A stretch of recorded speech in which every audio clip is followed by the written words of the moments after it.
సైలెంట్గా కూర్చోండి. ఒక్క 3 hours మీ బస్సును హైజాక్ చేసాం. ఎవ్వరూ అరవకూడదు. అలా కుదరదు, మేము ఎగ్జామ్ రాయాలి. ఇంటికి వెళ్ళి రాసుకోరా. కూర్చో.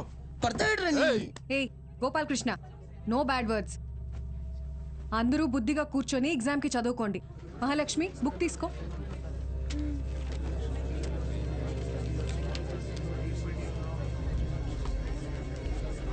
రే, నేనేం చెప్తున్నాను మీరేం చేస్తున్నారా?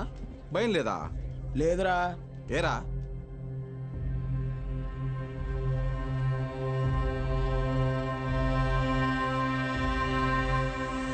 అదిగదిగో అడుగిడనిక మన అభినవ గురజాడ తల్లపడితే పడిపోదా చెడు మెడలో పురి తాటిక గురి కాకుర తిరగబడిన తన రోషము దాటికి కోపరుకు ఎలా దాసోహమే వాటికి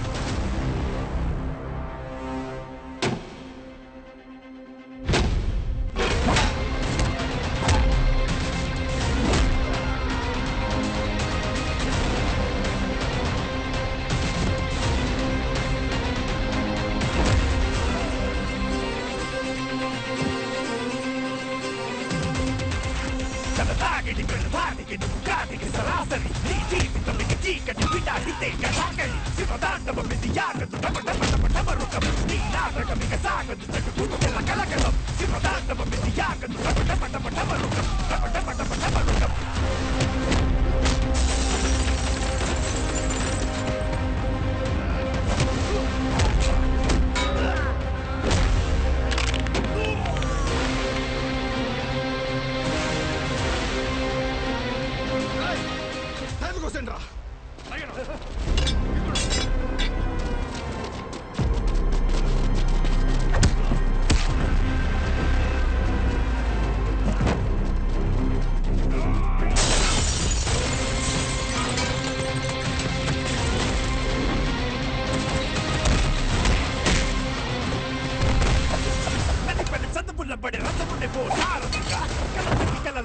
అతనే ఓ భారతిగా పెదరని వీరుడిగా అల్లు పెరగని ధీరుడిగా మాయలోకానికి పోత పడని గారడిగా అతిగతికో అడుగిడనిక మన అభినవ గురజాడ తల్లపడితే పడిపోతా చెడు మెడలో పురి తాటిక.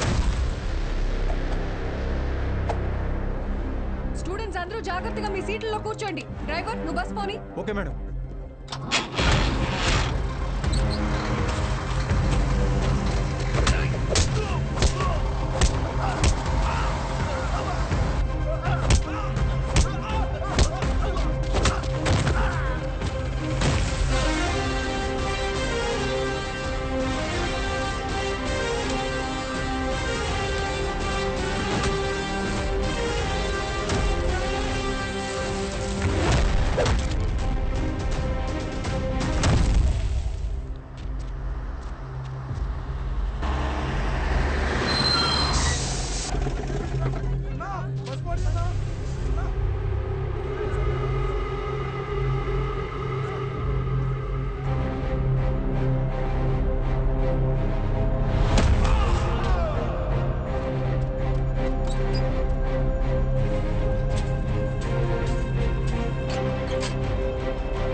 అయ్యా అయ్యా అయ్యా, పిల్లలు ఎగ్జామ్ రాయడానికి టౌన్కి వెళ్ళాలి. కొంచెం మీ ఎడ్ల బండ్లో తీసుకెళ్తారా? దాన్ని అమ్మడానికి వెళ్తున్నాం బాబు. బండిలో అసలు తలం లేదు, శాన కష్టం. అయ్యా కొంచెం ఆలోచించండి అయ్యా. పిల్లల చదువు అయ్యా, వాళ్ళ భవిష్యత్ అయ్యా. అది కాదయ్యా. ఓ పెద్ద ఆయన ఏం చేస్తున్నావు? నీకేం పిచ్చి పట్టిందా? ఏయ్, నాకు పిచ్చి కాదయ్యా, తెలిసే చేస్తున్నా. ధాన్యం ఈ రోజు కాకపోతే రేపు అమ్ముకోవచ్చు, కానీ పిల్లల భవిష్యత్తు అంటున్నారు కదా, ఈ రోజు పిల్లల్ని పరీక్ష రాయించడానికి తీసుకెళ్తాం. ఆలోచించకుండా దించండి అయ్యా. రే, ధాన్యం దించండిరా, దించండిరా, దించండి.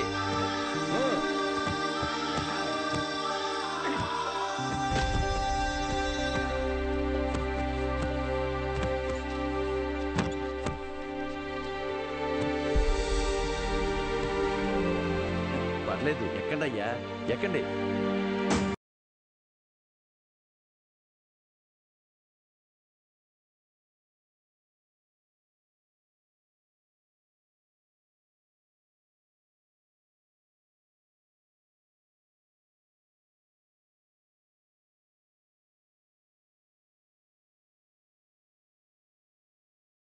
ఉంటామయ్యా. మంచిది.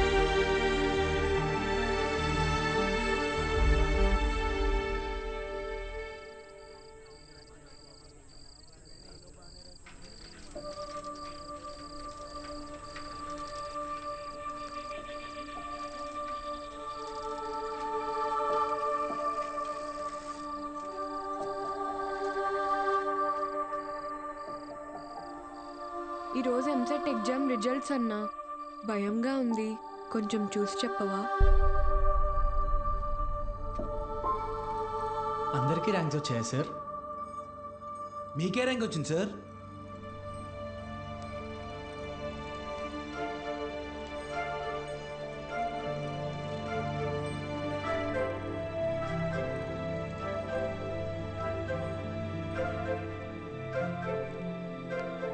Muralikrishna 41 medical.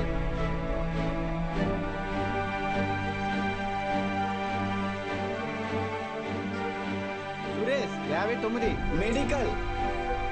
Bhargavi 9 medical. Kusuma 55 engineering. Congratulations. Ananthalakshmi 43 medical. N Rambabu 29 engineering. M Venkatalakshmi 30. P Mahalakshmi 15. C Padmavathi 8.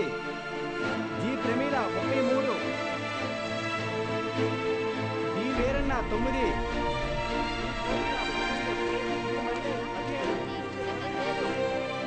అంటే 45 టాప్ ర్యాంక్సా సార్? 46. అదేంటి సార్, మొత్తం కలిపి 45 కదా సార్? ఇంకో ఆల్ టికెట్ ఉంది. ఏఎస్ మూర్తి. ఏఎస్ మూర్తి 1వ ర్యాంక్. ఎవరై ఉంటారు?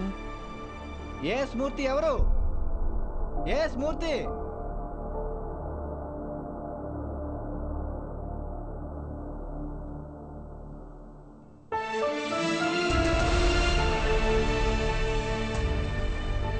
నాతో కలిపి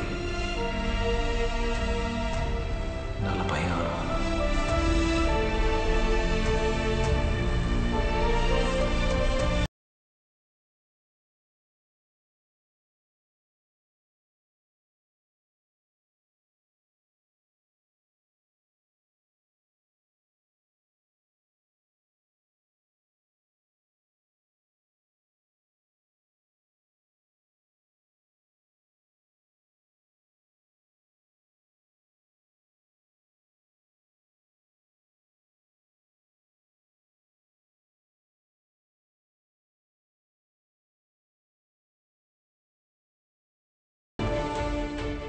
సార్ ఇవన్నీ మీకేమని చెప్పారు? సతీ, నీ పూర్తి పేరు చెప్పు. అన్నవరం సత్యనారాయణమూర్తి. చాలా పెద్ద పేరురా.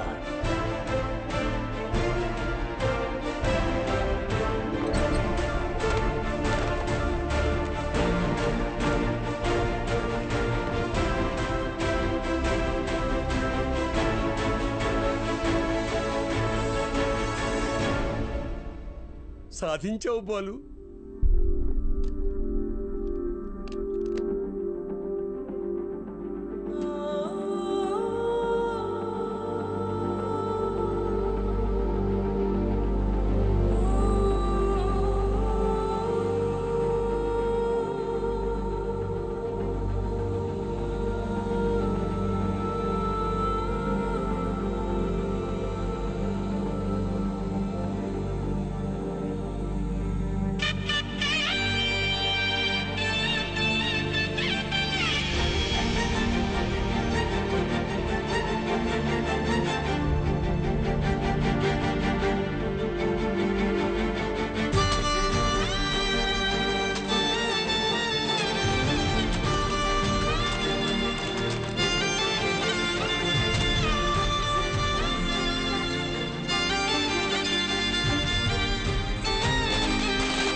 నైన్త్ ర్యాంకే కదా, అయినా సరే నెలకొక 3,000 నుంచి 4,000 ఖర్చు అవుతుంది.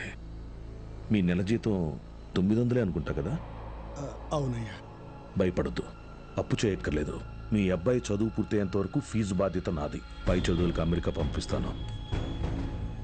అమలాపురంలో సబ్ ఇన్స్పెక్టర్గా పోస్టింగ్ ఇప్పిస్తాను. మీ అమ్మగారితో టౌన్లో హోటల్ పెట్టేస్తాను. నువ్వు చేయాల్సిందల్లా ఒక్కటే, నీకొచ్చిన మార్కులు త్రిపాఠి ఇన్స్టిట్యూషన్స్లో చదవటంలో వచ్చాయని చెప్పాలి. నువ్వు మా కాలేజీలో షార్ట్ టర్మ్ క్రాష్ కోర్స్ తీసుకున్నట్టు ఈ అగ్రిమెంట్ మీద సైన్ చేయాలి. మీ అమ్మ నాన్న పోగొట్టుకున్న పొలం ఇక మీదట మీదే. ZPTC chairman post, anonymous.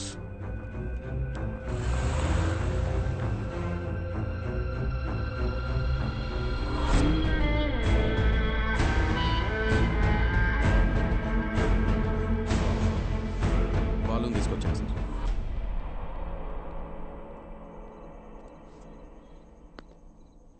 నీ స్టూడెంట్స్ సంతకాలు చేసి ఇచ్చారు నాకు. మీ ఈ ర్యాంకుల కారణం ఎవరని నిద్రలో ఎప్పటికినా త్రిపాఠి అనే చెప్తారా? పబ్లిక్లో పొరపాటున నీ పేరు తలిచిన ఒక్కరికి కూడా ఫ్యూచర్ లేకుండా చేస్తాను. అర్థమైందా? ఆ రోజు దట్ అసెంబ్లీ డే నీ ముఖం కూడా నేను సరిగ్గా గమనించేది ఎక్కడో దూరంగా ఉన్నావు కదా. ఇంత చిన్నగా ఉన్నావు. వచ్చి నన్నే ఊడిద్దాం అనుకున్నావా? త్రిపాఠి సార్, చాలా రోజుల క్రితం మీరు నాతో అన్నారు, 0 fees 0 education, more fees more education అని. ఆ బోర్డులో ఉన్న స్టూడెంట్స్ ఎవ్వరికి వేలకి వేలు ఫీజు కట్టడం వల్ల ఈ ర్యాంకులు రాలేదు. మీరు వాళ్ళకి లక్షల లక్షల డబ్బులు ఆశ చూపించి వాళ్ళ ర్యాంకుల్ని, వాళ్ళ గెలుపుని కొన్నారు. ఇది కూడా ఒక గెలుపేనా?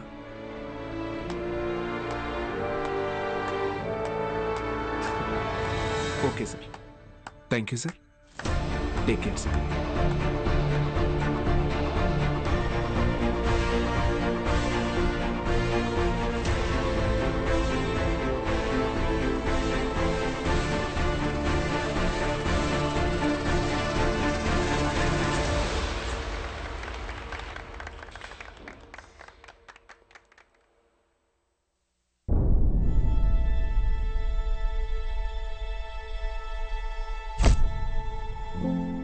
ఏ మనిషి అయితే మిమ్మల్ని నమ్మలేదో ఈరోజు ఆ మనిషే మీ ఇంటి ముందుకొచ్చి మిమ్మల్ని తన ఇన్స్టిట్యూట్కి బ్రాండ్ అంబాసిడర్ అవ్వమని బతిమాలుతున్నాడు. ఏది బూస్ట్కి సచిన్ ఉన్నట్టు. ఇది కదా నేను మీకు దక్కాలనుకున్న రెస్పెక్ట్. వచ్చింది. సూపర్. సంతకాలు పెట్టండి. కాంట్రాక్ట్ మీద సంతకాలు పెట్టండి. చదువు అనేది వ్యాపారంగా మారి చాలా కాలమైంది. ఫ్యూచర్లో ఇది ఇంకా పెద్ద వ్యాపారం అవుతుంది. ఈరోజు ఇంటర్ ఫస్ట్ ఇయర్ సెకండ్ ఇయర్కి వసూలు చేసే ఫీజుల కంటే ఎక్కువ ఫీజులు ఎల్కేజీ యూకేజీ క్లాసులకి వసూలు చేసే రోజులు వస్తాయి.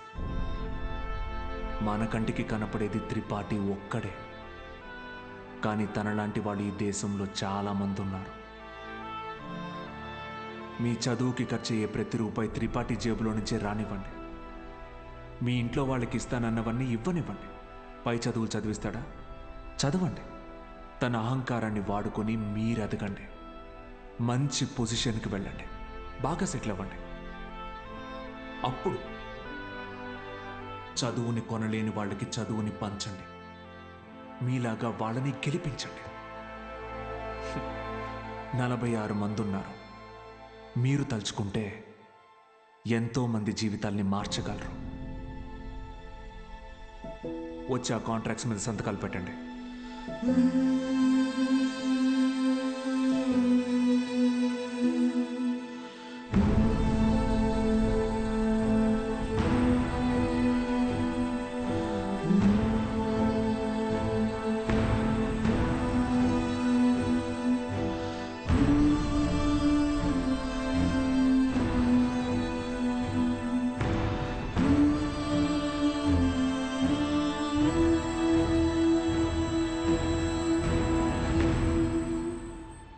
నేను త్రిపాఠి ఎడ్యుకేషనల్ ఇన్స్టిట్యూషన్లో చేరిన మొదటి రోజు ఎప్పటికీ మర్చిపోలేను.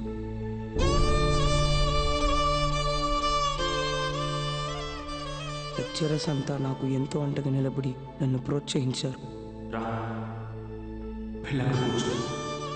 నేనేదైనా తప్పు చేస్తే దండించేవారు. వాళ్ళే నన్ను సరైన దారిలో నడిపించారు. నాకంటూ ఒక లక్ష్యాన్ని ఏర్పరిచి అందులో నన్ను గెలిపించారు.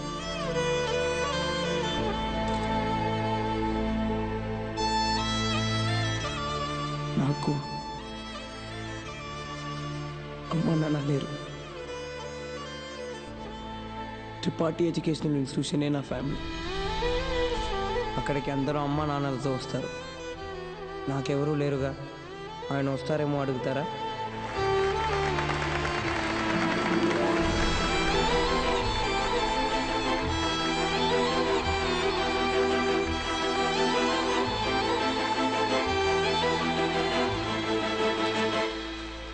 వెళ్ళిపోయాడు. వరం ఇచ్చిన తర్వాత దేవుడు ఎలా మాయమైపోతాడో అలా మాయమైపోయాడు. ఆ తర్వాత బాలు సార్ని మేము ఎప్పుడూ కలవలేదు. ఆయన ఉంటే త్రిపాఠి వల్ల మాకు ఎప్పుడైనా ప్రాబ్లం వస్తుందనుకున్నాడు ఏమో. వెళ్ళిపోయాడు. ఏ పాడుబడిన థియేటర్లో బాలు సార్ మాకు చదువు చెప్పారో ఆ థియేటర్నే ఇప్పుడు మేము కోచింగ్ సెంటర్గా మార్చాం. సంవత్సరం పొడుగునా మా 46 మందిలో ఎవరో ఒకరు వచ్చి ఈ పేద విద్యార్థులకి క్లాసెస్ తీసుకుంటాం. అరే అభి మీ తాతరా. ఇక్కడ చదువు అమ్మబడదు, పంచబడుతుంది.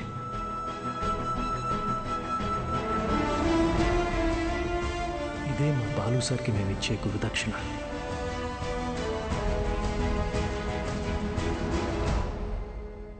ఇప్పుడు బాలు సార్ ఎక్కడున్నారు సార్? తెలీదు.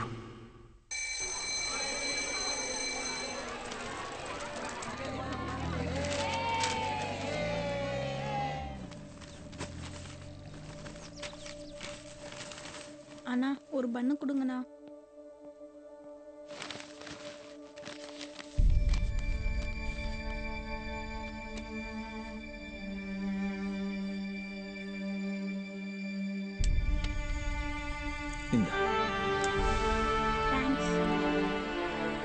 படிக்கணும்னு ஆசை இருக்கா தம்பி? ஆமா சார். சரிப்பா. కానీ ఆయన ఎక్కడున్నా చదువుని దేవుడికి పెట్టే నైవేద్యంలాగా పంచుతూనే ఉంటారు.